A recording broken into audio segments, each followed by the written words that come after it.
kasih Tuhan, kita bersyukur pagi hari ini kita boleh ada sebagaimana kita ada. Kalau kita hidup sampai hari ini Bapak Ibu, itu semua karena anugerah kebaikan Tuhan.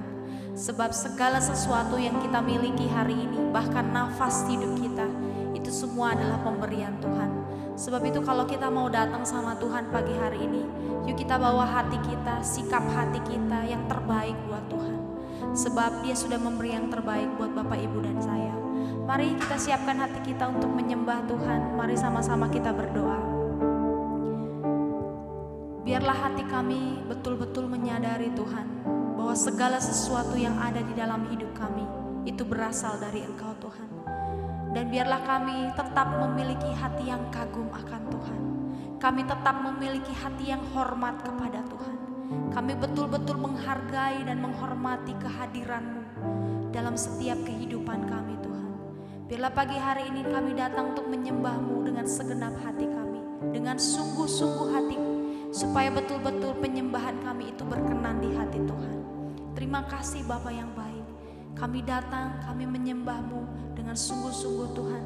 Biarlah segala pujian, segala hormat, kemuliaan hanya bagi nama Tuhan. Terpujilah Engkau selama-lamanya Tuhan. Haleluya, haleluya.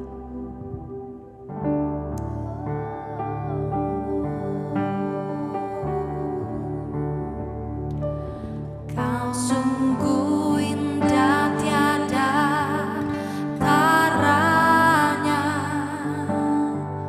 sungguh menakjubkan, sungguh ajaib untuk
Lukas pasal 22. Rencana untuk membunuh Yesus.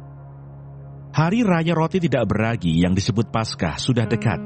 Imam-imam kepala dan ahli-ahli Taurat mencari jalan bagaimana mereka dapat membunuh Yesus, sebab mereka takut kepada orang banyak. Yudas mengkhianati Yesus.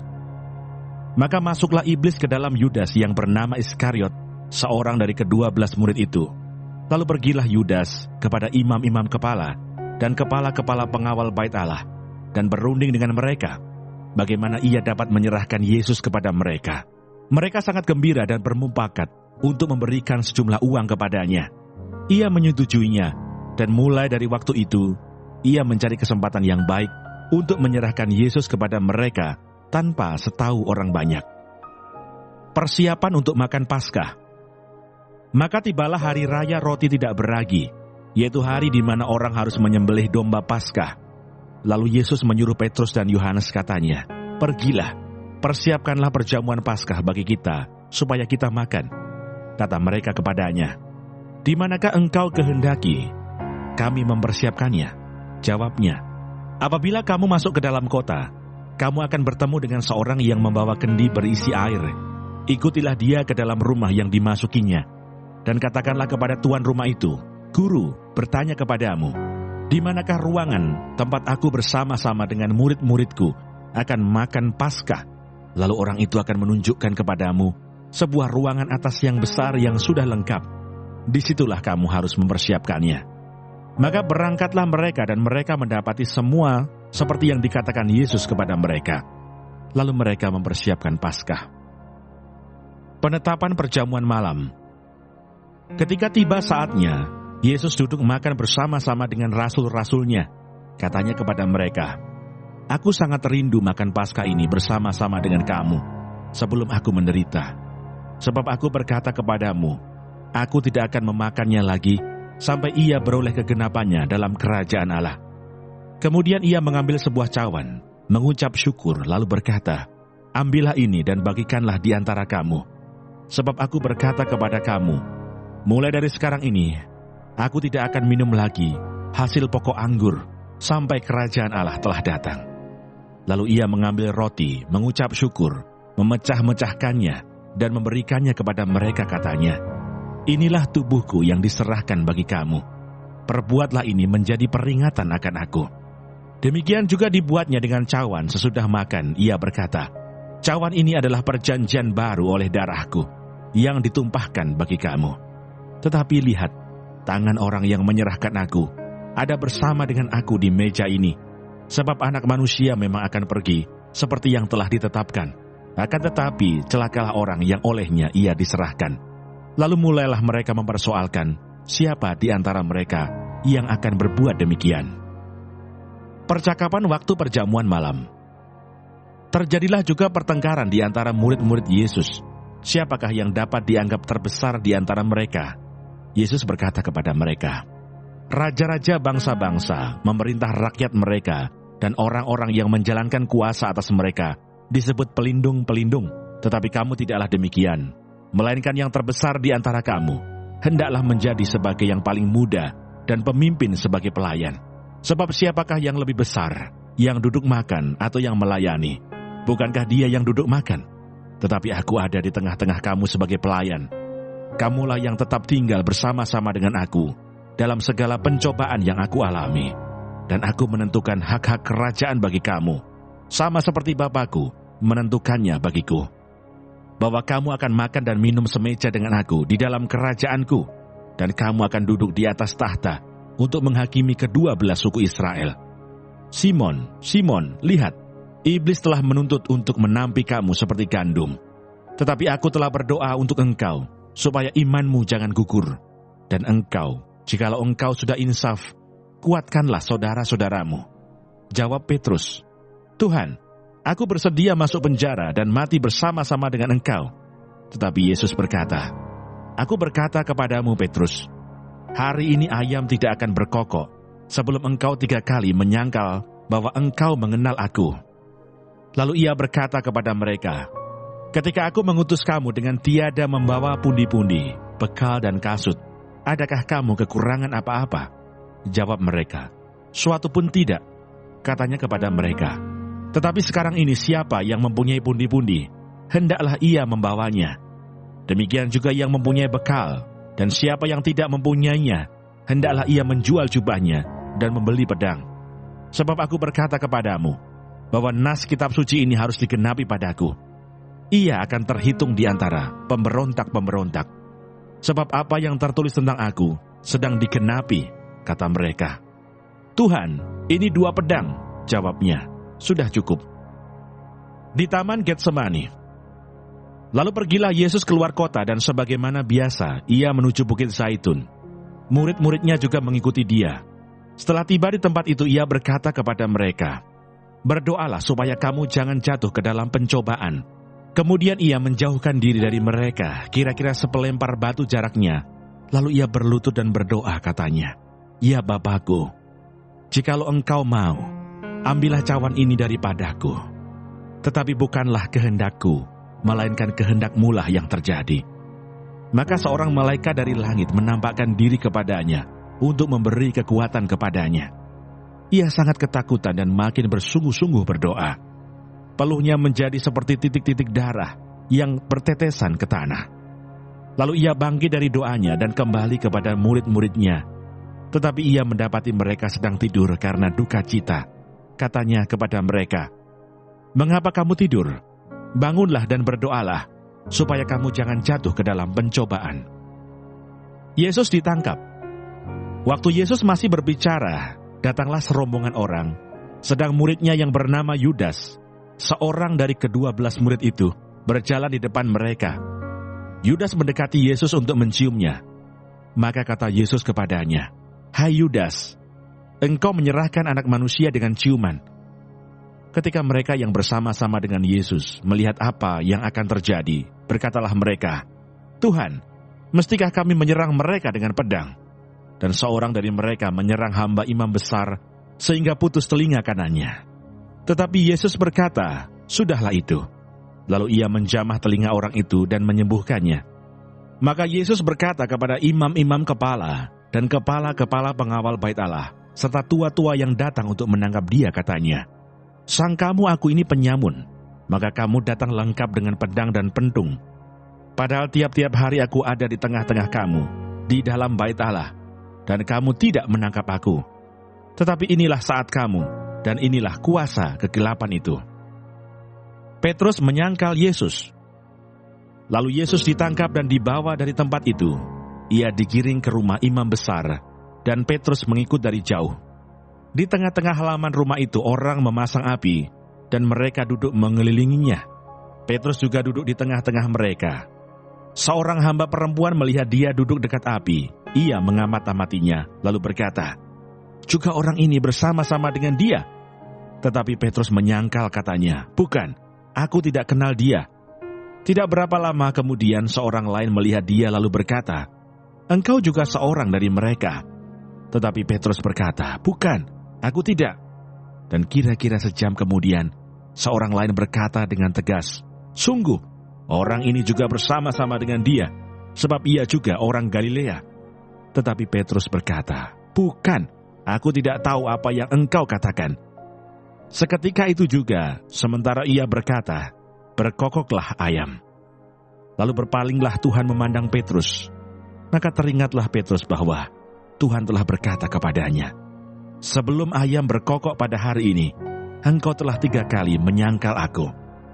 Lalu ia pergi keluar dan menangis dengan sedihnya. Yesus di hadapan mahkamah agama. Dan orang-orang yang menahan Yesus mengolok-olokkan dia dan memukulinya. Mereka menutupi mukanya dan bertanya, cobalah katakan siapakah yang memukul engkau? Dan banyak lagi hujat yang diucapkan mereka kepadanya. Dan setelah hari siang berkumpullah sidang para tua-tua bangsa Yahudi dan imam-imam kepala dan ahli-ahli Taurat.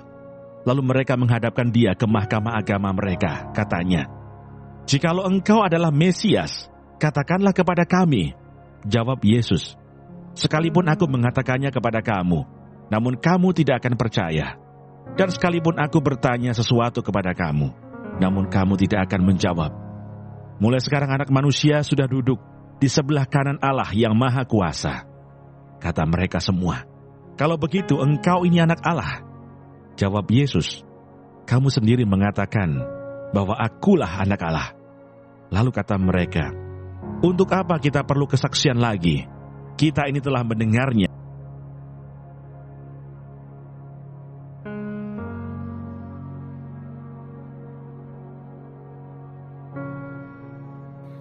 Terima kasih Tuhan untuk firman-Mu pada pagi hari ini.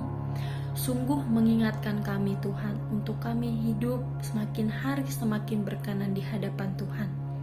Dan biarlah Tuhan hari ini Engkau sertai, Tuhan tuntun, Tuhan lindungi, jauhkan dari segala mara bahaya, malapetaka, bahkan maut sekalipun ya Bapa.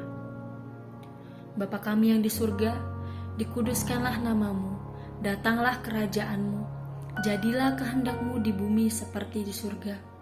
Berikanlah kami pada hari ini makanan kami yang secukupnya, dan ampunilah kami akan kesalahan kami, seperti kami juga mengampuni orang yang bersalah kepada kami. Dan janganlah membawa kami ke dalam pencobaan, tetapi lepaskanlah kami daripada yang jahat. Karena Engkaulah yang mempunyai kerajaan, dan kuasa, dan kemuliaan, sampai selama-lamanya. Amin.